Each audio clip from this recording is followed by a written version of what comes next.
Howdy folks, it's Stuck on Pandora. Let's start this out by saying some things. I had to begin selling off pieces of gear in my collection to fit in legendaries and class legendaries. As such, let's reveal some easy sells. CC duration, it is 9 times out of 10 useless. Say you're stunned for 2 seconds and have a perfect roll on a helmet, that's a whopping negative 280 milliseconds of duration. That's a few frames. Doesn't really help much. So I would like to see CC resistance. The idea of this episode is suggestions and talking about how the game's moving forward and what's going to happen next. So instead of, CC duration, how about CC resistance? How about, say, a 1% chance? And you can stack that with better rolls or whatever, and to negate totally the effects of CC. So like 1% chance to avoid being stunned. Damage resistance gear tends to be equally bad, unless stacked within a build full of resistance. Say Boulder or Ernest, Montana.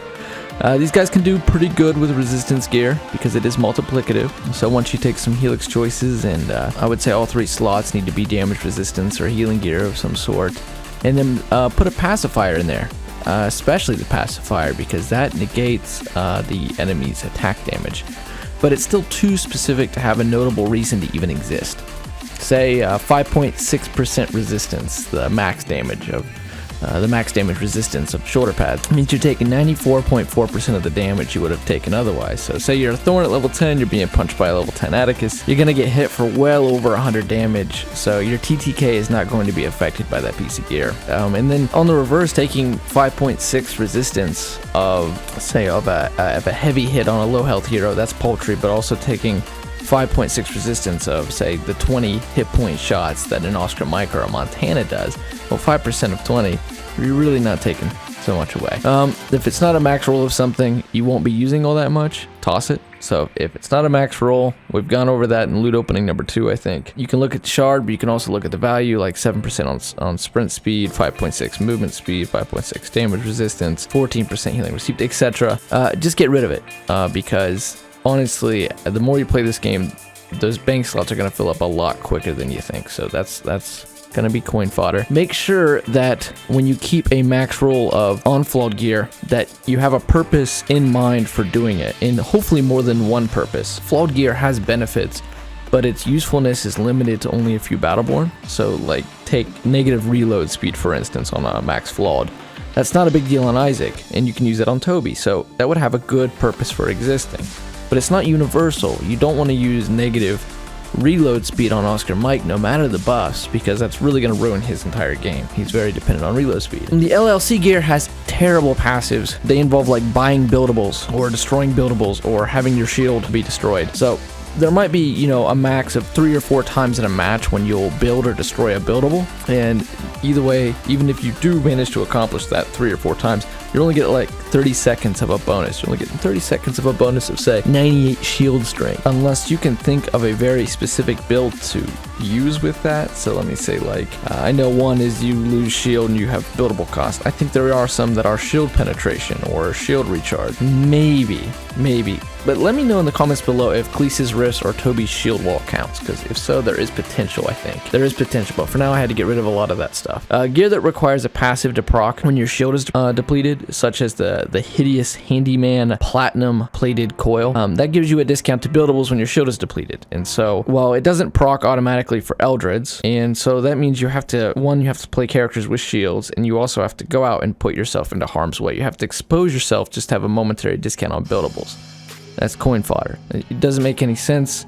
It's rarely, if ever, going to be useful. You want your passives on these pieces of gear to proc for positive things like killing minions, criticals, melee damage, reloading, surviving. You're almost guaranteed to do these things. Surviving, so long as you've been alive more than 180 seconds or whatever happens to be, you've got that buff permanently. And on the reverse, you have this buff for so long after you respawn. It's usually like 60 seconds. Well, why put on gear that you're probably going to lose the bonus for? I know one, for instance, is heal power for 60 seconds after respawn. I have a tough time thinking of a use for it. Like I said, you have to let me know in the comments. Maybe in capture or something there's a use, but I don't see it. All right, blue LLC gear allows passives to activate on shield damage, and this is really useful. So the Aristocrat Aristocrats Ostentatious Saber and the Aristocrats Duelist Glove are their S tier pieces of gear, because it's for 5 seconds after taking shield damage, you have a nice little passive buff in whatever it is, attack speed or attack damage. But really, there isn't a bad blue fist or dagger in the entire bunch of all the gear we have. So having all the skills on cooldown is mediocre. There's some passives that proc when that's the case.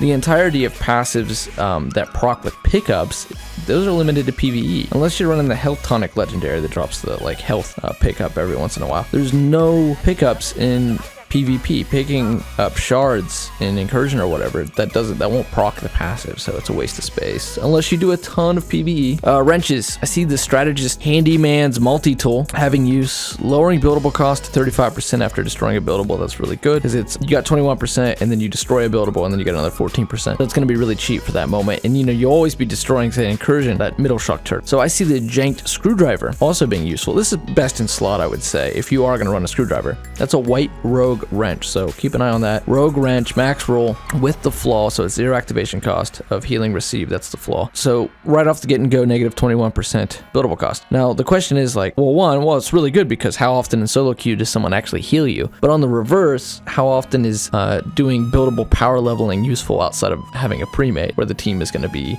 oriented around having one person gain levels quickly? You can stack skill damage, cooldown, gaining shards, and critical damage with green wrenches, so keep that in mind. Building or destroying buildables or taking damage, or for so many seconds after respawn, getting X passive are rarely useful coin fodder. Don't ever take a negative damage resistance flaw. You'll pay a price. You'll find that stuff on Generate Gear, that flaw. Damage resistance negative, that's coin fodder. Recoil seems to affect AA, and it does make a gun not only more stable, but it also makes it more sticky. So, but recoil, movement speed, sprint speed, CC duration, damage resistance, cooldown, these have all proved difficult to measure. But this and more will be revealed in soon to be released Loot Commendinium, where we'll dig into all the loot types, how their mechanics work, the best in slot pieces for that type, and which Battleborn can utilize that piece of gear best. As of making this, you will have not seen me stream for a moment, besides getting a nice load of work to get some money thrown together. I'm also in the midst of reorganizing my channel in purpose and design. This means that after the October 13th update, and barring that it's like really, really good, I'm prepared to begin grinding another game. I'm going to play Battleborn some, but I'm also sort of reorganizing the channel to be different. So let's talk about that. Let's talk about the future of Battleborn and why at this point, as a content creator, anybody, not just me, it's harder to justify time in the game or time making content for the game. And my personal opinion on how momentum could potentially get behind this game again. I'm an optimist. October and November are big game release months, and besides Paladins getting a head full of steam, I think I had like 2 million downloads, bunch of active players, I know well over 12,000, which is Battleborn's peak ever. The chronic Overwatch argument, is always seems to be following us. I do fear this will be do or die time for Battleborn in October. We have Warhammer, Gears of War 4, Mafia 3, Battlefield 1, Tomb Raider, Metal Gear Solid, and the Destiny update, Titanfall 2, Call of Duty Infinite Warfare, Watch Dogs 2, Final Fantasy, etc. And they're all about to drop. Meanwhile, the player base, according to Steam, is starting to peak around 250. I'm also not seeing a lot of old faces on the subreddit, on the forums, or streaming. So I'm the first person to empathize with the devs. Like I said, I worked in game dev, and I know what it's like, okay? Not at their level, but still. And I prefer the route of patience, because it does take a lot of time. But I will admit that so much weighs upon this October update, and news on the new initiatives they want to deploy, they need to hit it out of the park right now. When we don't consider we Battleborn fans, we don't consider the quality of the game. Outside of being a fan of it, let's consider the economics of continued production and the fact that 2K is the publisher. We're at a crossroads here, and some would say it had come a few months ago, this crossroads. With Varnell saying that it will take around $100,000 to make a new character, even with their willingness to do it at current, that's just not feasible for them, it seems. Or it's rumored to take over $40,000 to deploy a patch on the consoles, Xbox and PS4. So even the October update, basically a new character, and I bet even that money might be hard to string together. I'm not sure, and I'm not going to conjecture on it either. But what has occurred is that the entire idea of monthly patches and the weekly hotfixes, they've been totally hamstrung for whatever reason. And while we fans of Battleborn will continue to argue, I'm sure I will at least, the quality of the game, its endearing, unique, and deep lore, and the combat and the gear systems, arguing for that, saying, well, the game's really good though, has done nothing but start flame wars online. So what has to happen to make the October patch great? Well, first, I want a prestige. Let us bring CR rank over 100, I think that is incoming, and receive command packs at the same interval as before. Almost no other way to get legendary packs except for the odd and end shift code every 6 months or something, or a tourney if you happen to get into one, which have been suspended at this point. So yeah, need a prestige. We need a way to get legendary packs every 100. Don't make it a reset, just let CCR rank hit like 500. You know, that would be insane. Just let it go forever. Big ups to Gearbox if they add aesthetic rewards for that. If someone grinds all the way to like 1000 CR, you know, please let butterflies fly around them or something. Let lightning bolts shoot around their head. Character prestiges. Just let us bring them over 15, just like the CR rank. Skins and taunts would be great. Yeah, that would be freaking cool. And helix choices are really desired, obviously. That's talked about a lot, adding new helix choices to these characters, but I don't see it happening right now or anytime soon unless something changes. So just being able to unlock command packs consistently within the faction that you work on a character, how cool would it be to see like, well, I've got a rank 100 Miko. You know, you played a lot of Miko, and at least you get to see some progress for those characters that you continue to play. Gear. Why do hero-specific legendaries take up inventory space? Can we put them into their own slot to the right of the gear bank? Because we won't be able to sell them soon, so we're promised. So why are they taking up any room? I leave this loot opening actually unsure as to whether I benefit myself or not on this one, because I was selling so much of my nearly comprehensive collection to fit in legendaries, and I'm sitting there almost maxed out, and I know that I still have a few more characters I need to max out, so I'm gonna have to sell even more, and I also want to be able to collect all the legendaries, so I'm selling decent pieces of gears to fit in legendaries I'll probably never use. Please take the idea of the command pack legendaries and put them into the loot pool for bosses, so things like the Solar Sustainer or the Comeback King, those need to be in the boss pools, because I've put 500 credits into these packs now, and I've gotten a Solar Sustainer, okay, and then a lot of junk and a lot of purse cutters and burning sunsets and things like that. Speaking of which, why are these still grayed out? In the early release, this seemed reasonable, like, oh, okay, well, they're OP, let's fix them. And some of them have been fixed in July, but it still took months. So when gear gets grayed out, it goes into this like development graveyard, it seems, and it sits there like a sore thumb. A friend of mine, Reginald, actually quit the game within the first month over this very issue because he didn't have a lot of time to play, and the Vox's core was his only legendary, so he just lost the desire to play once he lost it. Once command pack only legendaries like the Solar Sustainer or Comeback King have been added to the loot pools of bosses, let's throw in a crafting system that has been mentioned by Mental Mars and a really cool guy, cool website too, Low Life Dev, and I'm gonna link that in the description below. He has a really good idea. Lower activation cost of gear around the board goes into the idea that I want to see TTK brought down. Goes into another argument about like how do you make people unknowingly act in selfless teamwork ways. Okay, now matchmaking. Holy God, the issue. This is a video in and of itself, and I have 2 videos in the process of being worked on. One's called balance, one's called matchmaking, and I dig into this topic a little bit, but it's been a rocky road for Battleborn with matchmaking, and it's not always their fault. With a player base in decline and short attention spans, they actually say scientifically that the attention span has dropped around the world. So everyone wants to wreck and no one wants to be wrecked. And now how do you fix it? Well, there was the great matchmaking switch fiasco, which is to this day polarizing, and it even turned people off who didn't have an opinion either way. They just sort of wanted to, roll with the punches, and they even quit playing. At this point, we now have the quick queue. And I like that, and it's working, and it needed done, and so a tip of the hat to Gearbox because they got it done in like 2 weeks. But it's a sign of the times. Encouraging quick match, that's it. I want a grab bag. I've always wanted a grab bag, which was just go in there and you'll be put into a PvE match, you'll be put into a randomly losing PvP match, whatever, just for people who just like to play the game and they want as quick as possible, almost constant matching and constant playtime. And fill those spots, so maybe speed it up for everybody. Now, my thing has always been ranked as well. I've always argued for a ranked. I know there's a Galileo Cyber skin out there, and there's a skin called Apocalypse. Those were from tourneys, and those have not been publicly released yet. And how many people competed in the tourneys? Like I said, they've been suspended now. And there's command pack only legendaries in them. We've already talked about. Why don't we put these up for grabs in a bi-weekly spotlight for pre-mades? If you can win 5 straight without losing twice, you get that week's prize. There you go. You won 5, you didn't lose twice, you got the prize, nice, and they were really competitive matches. Put skins, taunts, and titles up for grabs because the players at that level don't need gear, EXP, or credits, they need initiative. They need bragging rights. And it's not there, and it wasn't there when they tried Spotlight for the first time. Matchmake it even, but require a mic if you're not in a party maybe, if you want to speed it up. Or I think make it a 3v3 mode, okay? Just like this face-off that's coming up, or whatever, the one after that, it's gonna be 3 versus 3. Gearbox will get to define what ranked is, okay? They're the ones who put the credibility, just like Destiny with Trials. They say, well, that's your competitive format. Gearbox will get to dictate that, not the team. And I know that the drafting system is coming out in the October update. That has almost been guaranteed. So make it 3v3 so the idea of player count isn't such a worry. And I like that if it was like Meltdown or Face Off, because I feel like the PvE element of Battleborn shouldn't be ignored. I think that it shows player skill when you can mob. Chaos Rumble's been good for the game, being able to do playlists like that on weekends, the previewed extreme capture. These are all steps in the right direction, for sure. So now we need ranked and spotlight for the highest tier players, please. The last and biggest struggle with the matchmaking, even with the progress made, is pushing copies, growing the player base, keeping the player base. And right now, only the hardcore seem to be playing, so it suits them to do the rank. In the meanwhile, please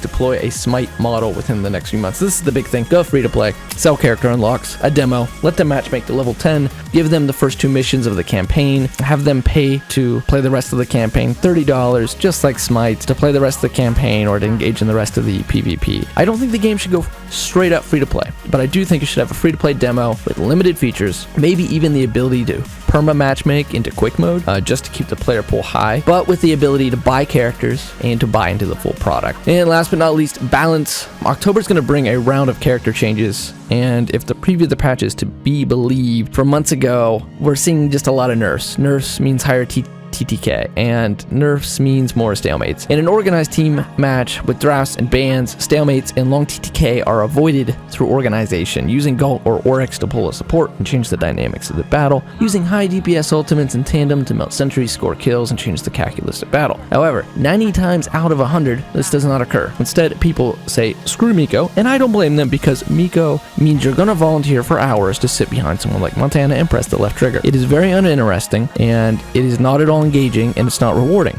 And I play Miko as my main. And I'm saying that. Grab damage dealers and see how many KOs you can get. That's how people play it. If you're going to lecture the player base or try to educate them, I know the battle school was tried, and you guys tried the whole battle thing on the main website. Trying to lecture people or educate them on the depth of the game is already going to fail, because you have to have people to even engage. And right now we don't have many people to even engage in that. The entire lecture boils down to use a support. Don't die. Make someone get out of position.